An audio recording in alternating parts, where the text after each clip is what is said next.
I just want to start and welcome everybody to this session. This is applying to graduate school. I hope that's what you're here for. I'm Jason Bauer-Clapp. I'm the Associate Director of Advising and Programs at the Lazarus Center, and I'm really pleased to be talking with you today. Margaret, do you want to do a quick intro? Hi, I'm Margaret Lamb. I'm the Director of the Fellowships and Postgraduate Scholarships Program at Smith. Physically based off Elm Street for the year, but in the Lazarus Center as well.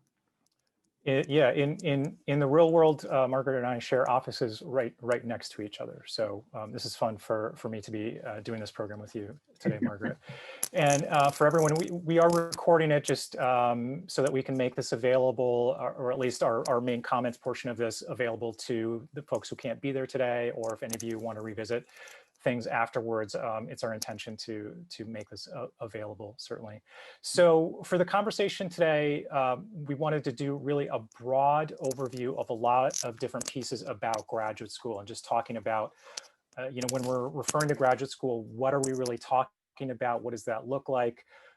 Talking a bit about the process of how do you find potential programs that align with the work that you want to do, with the direction that you're going, and how to evaluate those, how to decide, if and when it's appropriate to apply.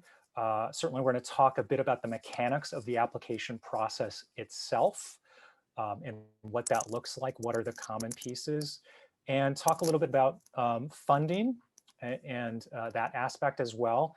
So, really, this is not going to be a deep dive on any individual component here. It's much more of a broad scope. We recognize there are a number of seniors here, maybe some recent grads, certainly juniors, sophomores, kind of all over. So people maybe at very different points in their thinking about this process. So very intentionally, we're going to try and be really broad stroke with this. In terms of questions that you may have as we go, or if you're asking for clarification, please feel free. We want this to be conversational. We want to do the best that we can to respond to your questions as we go, recognizing that for every single person on this call, you're probably going to have sort of different thoughts, different intentions, different aspirations. So we really are thinking about this as maybe the start of the conversation, if you haven't been in conversation about this before. But by no means, I think, are we going to answer every single possible question, and you're going to leave this meeting today having it all figured out, okay? This is very much a process, so I hope you'll appreciate as we talk through our ideas today, you'll understand that and think about how to apply that process in a way that really works for you. All right, so with that, what I wanted to start off with is just this general notion of what is graduate school. Because we tend to talk about it and think about it as this kind of monolithic thing. Are you going to go to graduate school or not? And I think it's really valuable to recognize that, it is very much an alphabet soup of degrees, of timeframes, of purposes for this. There are 12-month to 18-month to 24-month master's programs. It could be an MA or an MS or an MPH or an MPP, to programs like a JD, a law degree, those types of things, all the way up to doctoral programs or MFA programs. Okay, they are all lumped together as graduate school, but they can be very, very different types of things and really serve different purposes. Okay, so I think it's useful to step back when we're talking about graduate school and think more broadly about what are the types of programs that are going to be reasonable and appropriate for you depending on your goals. In general, master's programs, 1 to 2 to 3 year programs, much more focused on kind of professional development, can be a stepping stone transition between kind of undergraduate level training, perhaps a few years of work, and then stepping into a next level role. Certainly, if you want to be a lawyer, a JD is the training that you need for that.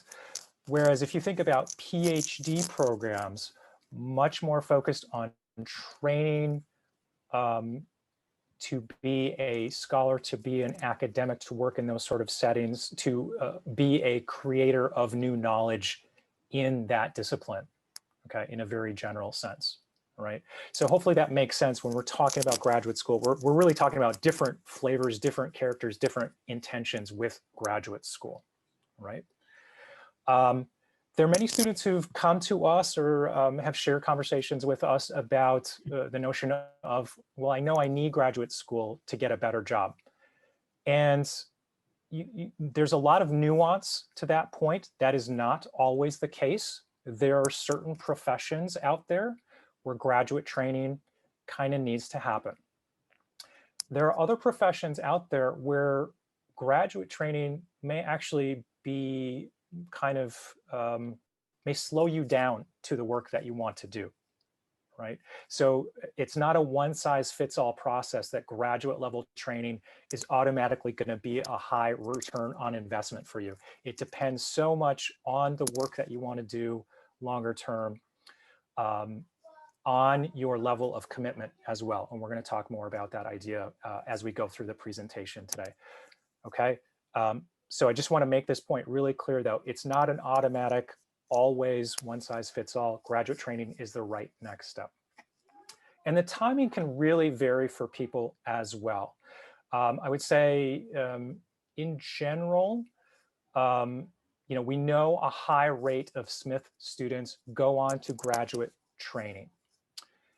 The percentage of students who go on to graduate school immediately after undergrad is actually quite low.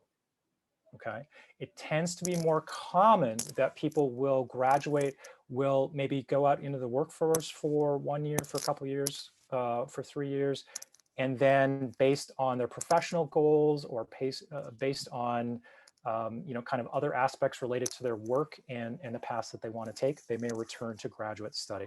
So when we look at alumni surveys, by the time people are 10 years beyond graduation from Smith, close to 3/4 of students of Smith alumni have engaged in some level of graduate study by 10 years out.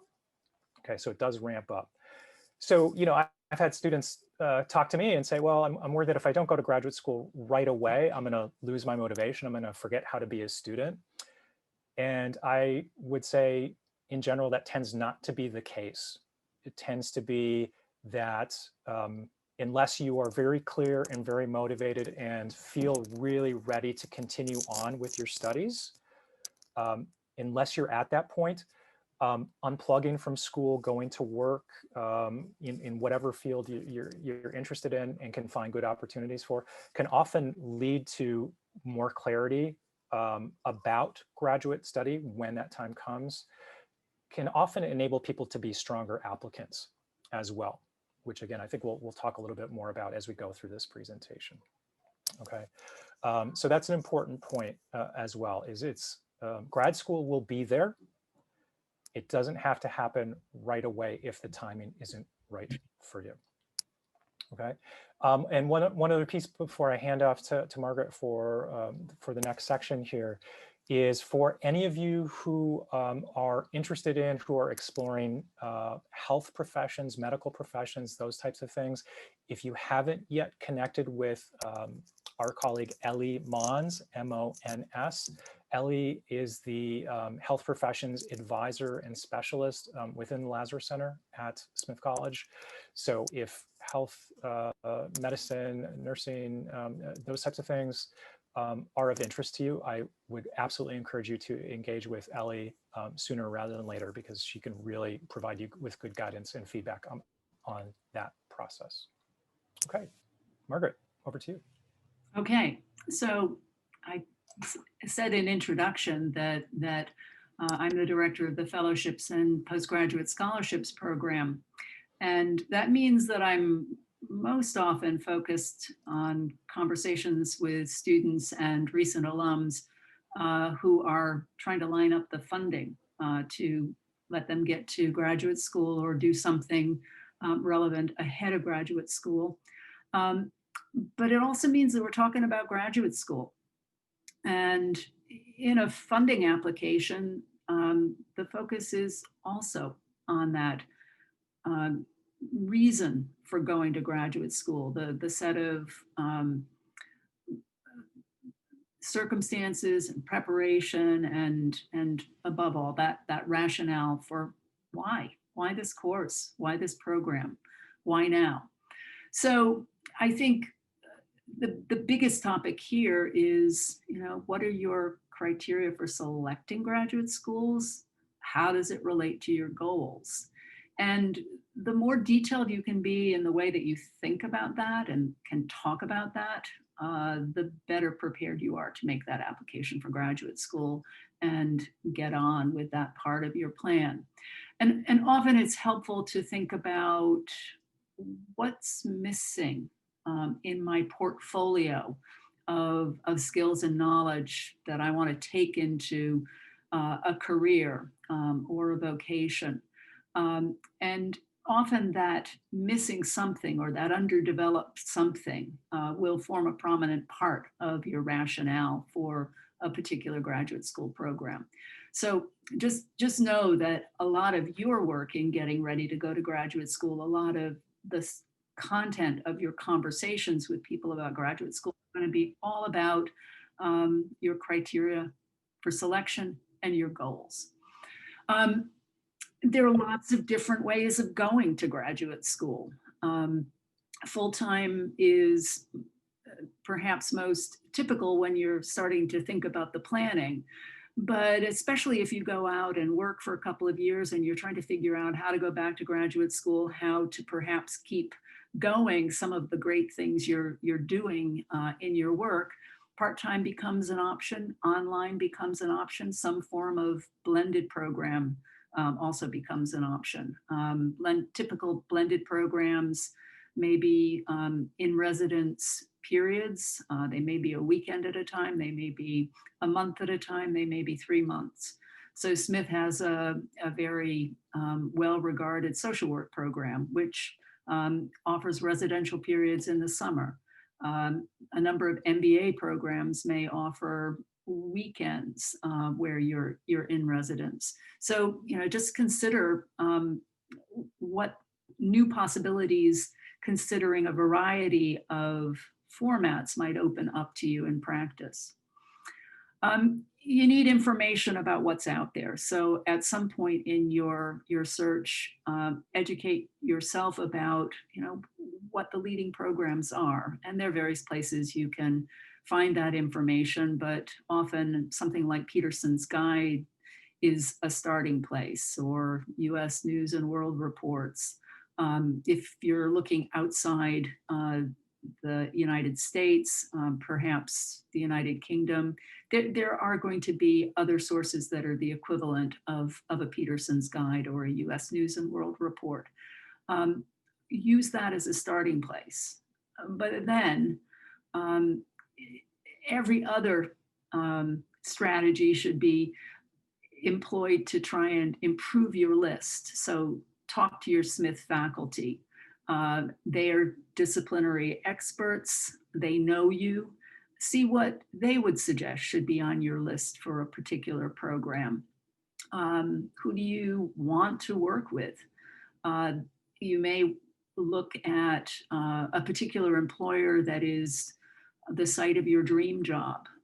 Look at who you know who's working there. Look at who you have some connection to, maybe Smith alums who's working there. See where they went to school. See what they would suggest. Talk to current students in the programs of interest. Again, use your contacts. Smithies are wonderfully supportive of each other. So finding Smithies who are based in programs and using them as your first contact can be a really effective way of getting information quickly. Again, if you don't have connections yourself to alums who are currently in programs that interest you, talk to your professors, see who they suggest you reach out to. Use the alumni directory to find contact information. So other things to think about when you're trying to refine your list and refine your plan for where you're going to apply. You consider the status of particular programs, certainly. That's where some of those ranked lists can help, but also think about what you're trying to achieve, where you're trying to go from that program, and see whether that changes your list at all. So, does a particular program serve people who are headed in one career direction better? Do they have a specialty? Just really understand the special aspects of the program and where they regard their successes as being. So, what does a particular program shout about on its website, on information days? That's telling you something about where their particular strengths may be. Um, Also, let's see. Think about who you would work with. This is often really, really important if you're headed in the direction of research or you are headed for a doctoral program. The person or the center that you want to do research with is at least as important and often more important than the program overall. So a ranked list of programs will tell you something about the program, but really it's that access and the quality of the teaching or research or other kinds of mentorship that you will get from individual people. And remember that mentorship may be very broad. It's kind of technical, it's in your field of study, but it also may be how much time do the primary people you want to work with spend in helping their students get that first job after graduate school or help them get placements in the summer. So, what's the nature of the mentorship at the particular schools you're looking at? Um, Talk to your mentors at Smith about what was really important to them in graduate school. Understand what mentorship at the graduate school level is likely to be. So you start to shape your expectations of what you're looking for, and then use conversations, admissions day, um, other opportunities you have to perhaps engage with faculty in the programs of your choice. Um, Look for opportunities to explore that kind of mentorship possibility. Um, Academic preparation. Step back and really think about how well prepared you are for your target programs.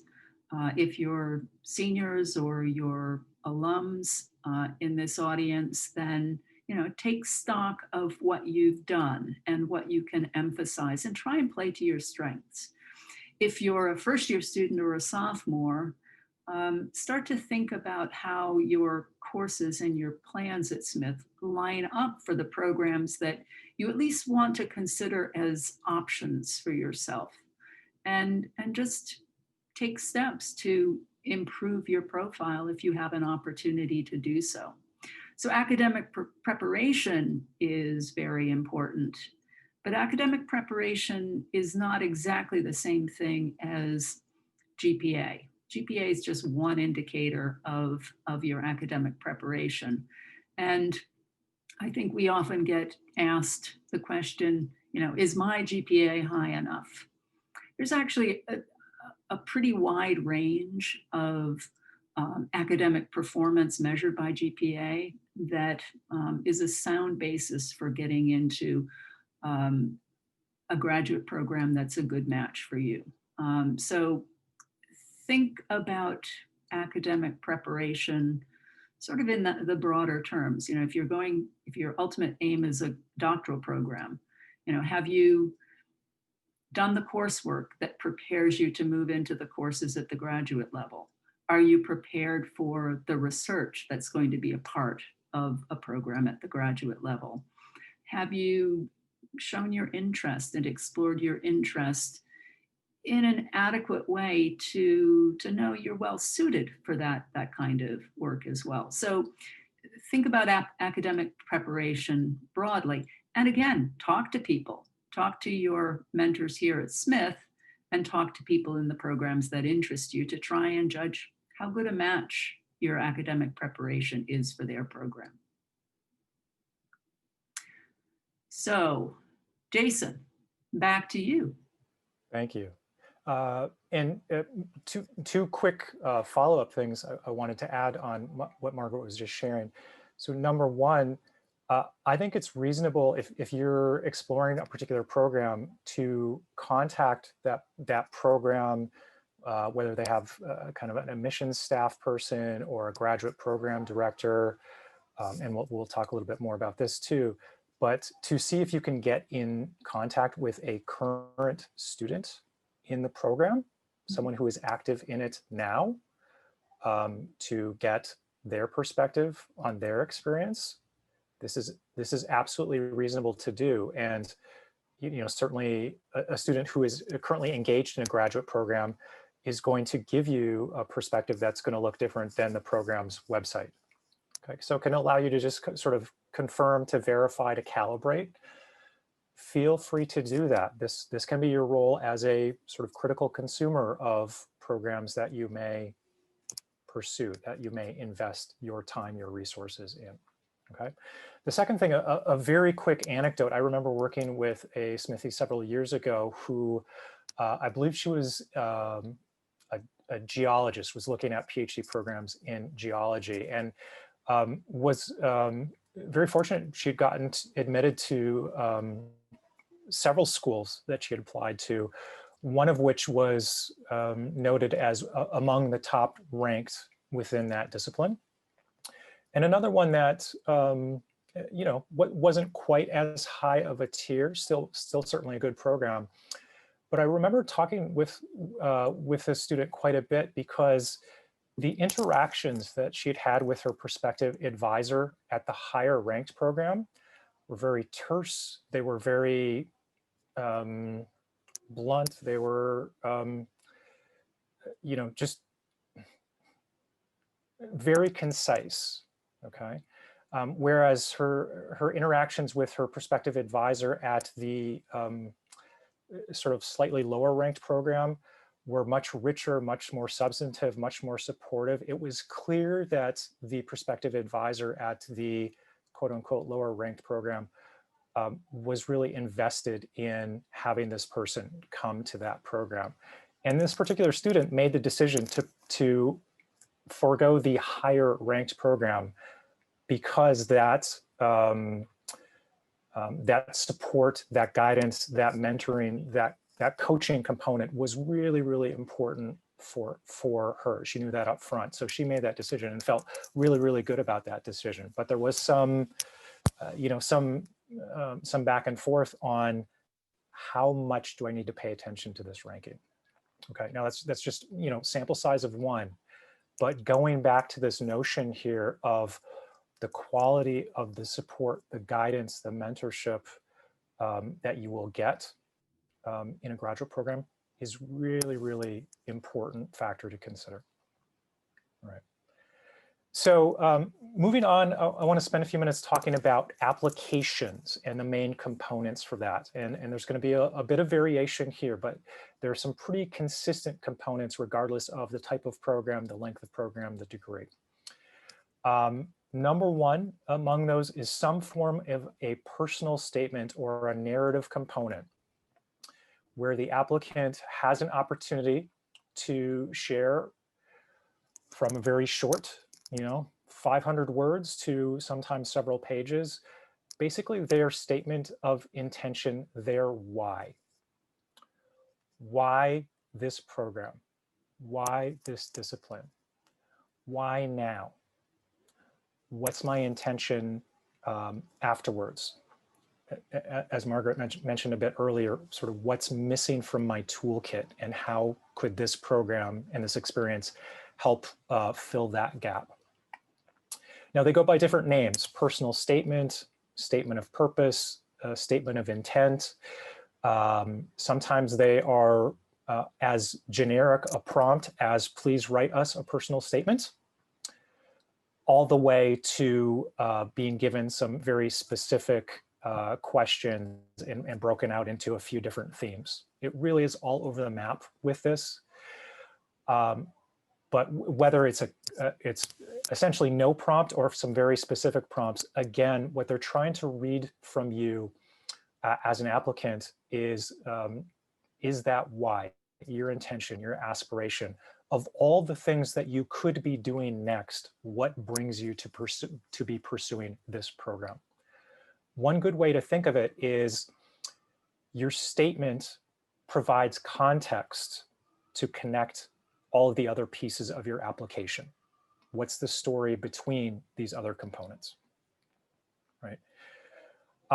So you have a personal statement or statement of purpose, something like that, that narrative piece. There's going to be recommendation letters. The norm is 3. Some schools may permit 2. Some schools may permit more than that, but really 3 is kind of the standard number. And these are essentially, you're looking for people who know you well as a student, as a scholar, as a staff member, as an intern, as a, people have seen you at your best, people who are in a good position to be a cheerleader for you and for your potential to do really high quality work at the graduate level. These are often faculty members. They may be former supervisors. They may be staff members with whom you've worked. They may be coaches. It can really vary quite a bit. But do think about not necessarily the person's title. Okay, think substance over signature in general, right? Who knows you best? Who can say really specific things about the work that you've done and how they know you and how they see you progressing forward and doing really high quality work with this. Okay, and you can be strategic about this. You may look for recommenders who all have varying perspectives on you. And certainly you can go beyond simply asking someone, not only can you, but we would absolutely encourage you to go beyond, will you write a letter of recommendation for me? What you're looking for is providing potential letter writers with some context for why you've chosen them and what you hope they can add to your overall application. And ideally, this is not an emailed question. This is a conversation or perhaps a series of conversations you have with your potential letter writers to talk with them so they know your intentions, so they know your path and they know the direction you're going and they know why you're talking with them. Now, if it's, if it's your major advisor and it's someone you've worked with closely for several years, they know you, they're up to date on this stuff, that conversation has already been in progress. But if it's someone who maybe you haven't been as connected with, maybe you've only taken one class with them or you've done a shorter term project with them, we would really encourage you to have a conversation, to give them some background on your why and what you're thinking about. Many letter writers will request information from you, maybe your resume or your CV, so they have some of that context. Many will even ask you for a version of your personal statement, even if it's a very early draft version, that's okay. And I think anything that you can do to help your letter writers provide a good substantive letter on your behalf is good. Find out what they need to help them write something that isn't just positive, but strongly positive, that is really advocating for you. Could I just jump in here and say that sometimes I think when you're considering these narrative parts of the application, your parts and also the letters of recommendation is it helps to step back and think, well, how are the selectors going to make their decision? What are they really looking for? So try and understand what some of the qualities or preparation selectors are looking for. And it's almost always going to be related to will you be successful in the program? You know, are the signs there that you can be successful? And if it's a competitive program, will you be more successful than other people who have also applied? So you're trying to make your best case, and you're trying to get your letter writers to be in a position where they can help you make that best case. And one of the things that I think is often involved in taking this perspective and helping everyone kind of get on the same narrative is you're looking forward. It's not just about how you performed in classes at Smith, but it's looking forward and really exploring the ways to demonstrate your potential to be successful in your graduate course and maybe beyond. Because the more competitive the programs or the funding sources, the more there's an assessment going on of your potential. So you have to change the conversation often with the people around you, the people who might write your letters, in order to get the best letters you possibly can and to shape your application in the ways that are available to you. Back Great. to you. Thank you. Yeah. And I often tell people, you know, you can't tell your letter writers what to write, right? That feels a little intrusive, but you can hint, you can nudge, you can request, you can provide context, right? So we've got your statement, you've got letters of recommendation. Certainly they're going to want a transcript from you for your undergraduate experience. And different schools may have different processes for this, whether it's requesting through Smith's registrar, or, you know, for any of you who are looking at law schools, there's a separate application compilation process that will do that for you. But you will need to provide some sort of transcript. And most likely, depending on the program, this is not always, but majority is going to want some sort of entrance exam. Kind of the standard one for graduate schools is GRE. For medical programs, it's the MCAT. For law schools, it's the LSAT in most cases. For anyone who's interested in business programs like an MBA, oftentimes it's the GMAT, right? So it's another series of kind of acronyms put together here. And, you know, those are, you know, they're one part of the puzzle, okay? They do not represent the entirety of your capacity to do graduate level work, just like with the GPA. They're one part of this story there, all right? For those exams, you know, certainly there are a number of preparatory resources that are out there in various ways. I think, you know, the general advice for any one of these exams, though, is to do some, whether it's self-study or whether you know that you work better in more of a structured environment, finding some sort of structured class or something like that. Don't go into a GRE or an LSAT or whatever it is cold and say, let's see how I do. Okay, there are enough resources out there online and many, many free resources these days that you can do a lot of scouting, a lot of legwork ahead of time to get familiar with what is the format, what is the structure of this test going to look like, so that you can really put your best foot forward when it's time to do that exam. Okay.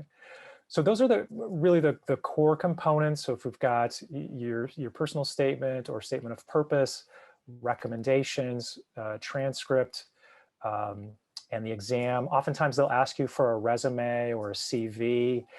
This can be more general, a bit broader look than a CV or a resume you might use for a job application, right? Because you know, if you're applying for a job, your resume is the primary exhibit. That's the primary tool they're evaluating, at least to decide, do we want to invite this person to interview? But in the context of a graduate school application, your resume is a little bit more background information. They're going to look at that just to get a broader look at what you've been up to academically and professionally or experientially. Right. Some programs may ask for, like communications or media programs might ask for a portfolio or something like that as well. So there are going to be some occasional differences that way, right? Timeline. So this varies quite a bit too. I mean, we are talking with many students right now who are preparing applications that are due mid-November through mid-January. That tends to be one of the primary waves, and this would be to begin next fall. There are other programs that may have more just kind of rolling admissions deadlines. So apply early if you can, but there's not a hard deadline by which you need to apply. It does tend to be, even if it's a rolling admission deadline, earlier applications may give you a benefit of an earlier review and an earlier decision, which can be helpful, right? There's a question that comes up that is about, can someone revise my resume or give me some tips? Absolutely, you are in the right place for that. So Lazarus Center, myself, the other career advisors, we are happy to do resume reviews during a general advising appointment. We have a small team of peer advisors who are working, who can do resume reviews for you. Those are usually 15, 20-minute appointments. You can schedule those through Handshake, just like you would a general advising appointment. We also have in our handouts and resources section several materials focused on how to write resumes and make sure they're really effective and kind of professionally formatted, all that sort of stuff. So we have a lot of ways that we can support you with that as well. So one other thing I wanted to jump in on in terms of the personal statements themselves and the writing process for that. This is not something you want to throw together in a weekend if you can help it, right? By and large, the people that I've worked with over the years, the personal statements that they've taken time to present some rough ideas, to let them evolve, to let them iterate, to really go through several stages of review by other people who can give unvarnished feedback about what works and maybe what is less clear. You want to give these statements time because you want to arrive at a final statement or statements, if you're writing multiple for multiple programs, that are focused, that show conviction and commitment, that show a very clear sense of intention. And as one grad school admissions person talked about in a session I was in last month, she said, in statements, don't try to impress us, just be clear for us. And I thought that was really an interesting perspective there.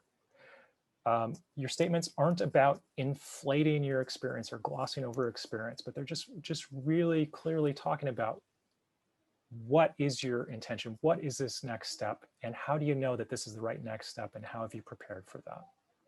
Okay. So that's the time frame for that. It does tend to be that any events that you can go to or programs that you can go to, related to design thinking sorts of things, or any of the sort of narratives project events related to the Wordle Center, any things like that where you have a chance to practice, telling your story, right? This is a skill that we often don't get a lot of practice with, but any programs, any events that you can engage with where you have the opportunity to practice telling your story and saying, here's what brought me to now, and here's what I'm looking at next. Even if it's not directly related to here's how to write a personal statement, that process of capturing that narrative and presenting that narrative in a way that's going to be understandable to your audience is an exceptional skill to have, and it can lead to much more compelling statements. All right. It does tend to be, before I hand over to Margaret too, in terms of decision timeline. So if you're applying to a program that maybe has a December, January due date for applications, oftentimes decisions may be coming late February, early March, sometime in there. There may be wait lists. Again, this depends on the program, but that tends to be the typical time frame for things, kind of mid-March-ish for decisions, for admittance decisions. Okay, Margaret? Yeah, and I'm just sending a text because I've got a dog down beside me who's beginning to agitate for her dinner. And I fear that, there's a barking session that may start. So I'm going to send this message and then I'm going to talk about funding. Yep, okay, we've got the squeaky toy. Okay, gotta love Zoom. So I've been popping into the chat a link to a document that gives you some ideas about how to start thinking about funding for graduate school, fellowships and scholarships, and some search engines. So what I want you to do is take a note of that website and go and look at that document, which does have some summary of the general advice on the Lazarus site for looking at graduate school, a few of the general points that we've talked about. But if you're looking for funding, I think that, yes, there's some big name fellowships and scholarships that may be relevant to you, but there are also going to be a number of sources close to the school that you're applying to, or the schools that you're applying to. So when I say look close to home, what I mean is another aspect of your graduate school search is to identify those schools that have good financial aid and have opportunities to apply for merit funding, that may have strong teaching assistantship programs, so you can be pretty certain that you can get funding that way. But there are also going to be other outside sources that you should make yourself aware of. And the search tools that I've suggested in this handout are intended to help you find those opportunities. So like graduate school itself, you need to give yourself time to do the search for the various types of funding that are available. As a generalization, it's harder to get external funding for master's programs than it is for doctoral programs in fields that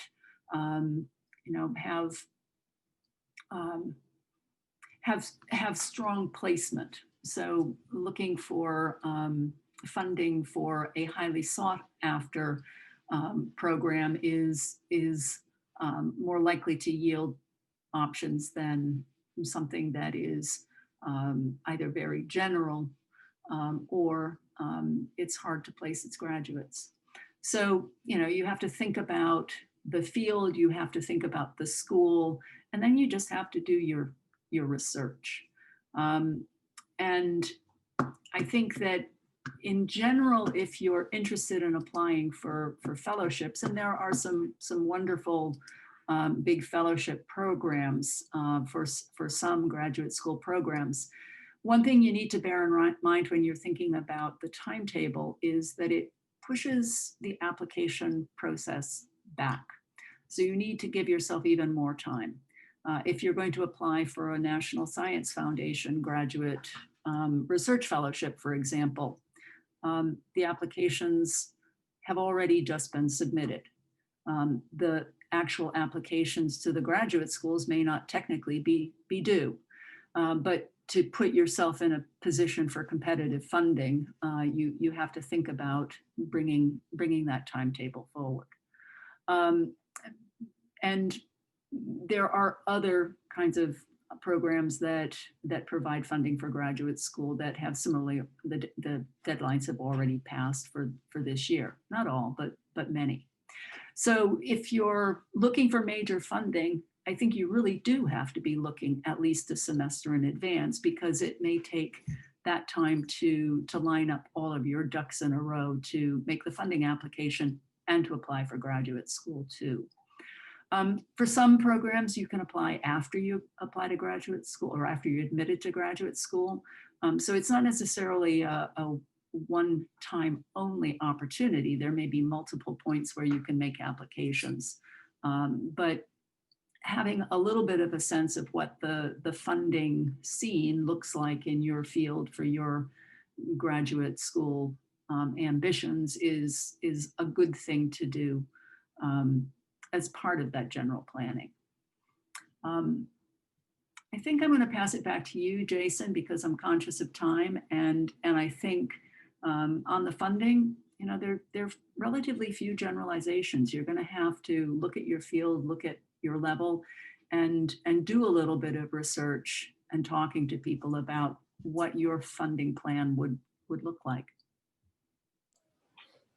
Great, thank you. Yeah, and I'll just kind of close with some wrap-up thoughts, and we'll leave time for additional questions here, certainly. So, you know, if there's maybe one takeaway, hopefully, from this session, I think one would be the more that you can talk over your ideas with others, with faculty, with alumni, with people in programs that you're interested in, with staff and advisors, have a number of conversations about this. Of course, you can talk to 5 people and may get 5 wildly divergent perspectives, and that's okay.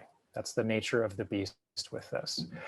But regardless of the feedback and the suggestions that you get from others, the simple act of engaging in those conversations can be really effective for oneself of clarifying and verifying and really understanding whether one is committed to and settled into that prospect of graduate study. So this is not a solo endeavor, or at least we would encourage you to not have it be a solo endeavor, but really be talking with other people about your thoughts, about their experiences, about timing, all of the above, right? And what any graduate program or professional program is looking for, again, I think I alluded to this in the personal statement, is a sense of intention, a sense of, again, of all the things you could be doing as a next step. Why this? Why here? Why now? Why us? Right? That's what they're looking for. It's not just about the strength of your academic performance. It is about what's next for you. What are your goals for you? Where do you see your training taking you? Right?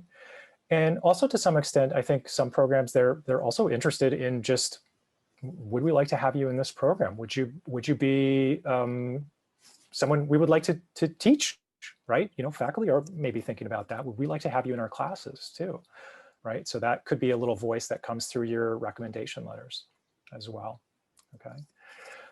In terms of the number of programs to apply to, of course, there's no magic number.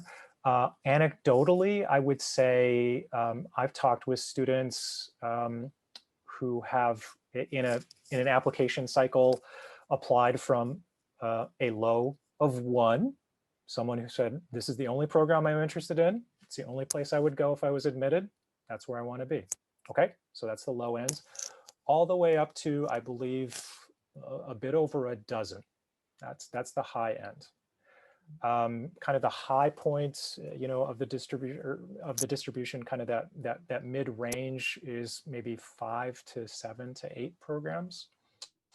But again, that's, you know, it really needs to depend on where you want to be geographically and programmatically.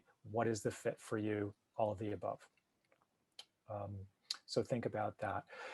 To the extent that you can visit schools, and even if it's, you know, we're all in virtual land right now, but we have just seen this enormous flood of programs that are offering, you know, virtual sessions, you know, 3 times weekly, you know, for an extended period. Anything that you can do, even if we're in a time when you cannot visit a program in person, listen to the program's own promotion and how they talk about themselves. And as Margaret said, their strengths. What do they really promote about who they are and what they do, and their approach to things. That's going to give you some really good insight into how would it feel to be part of that program.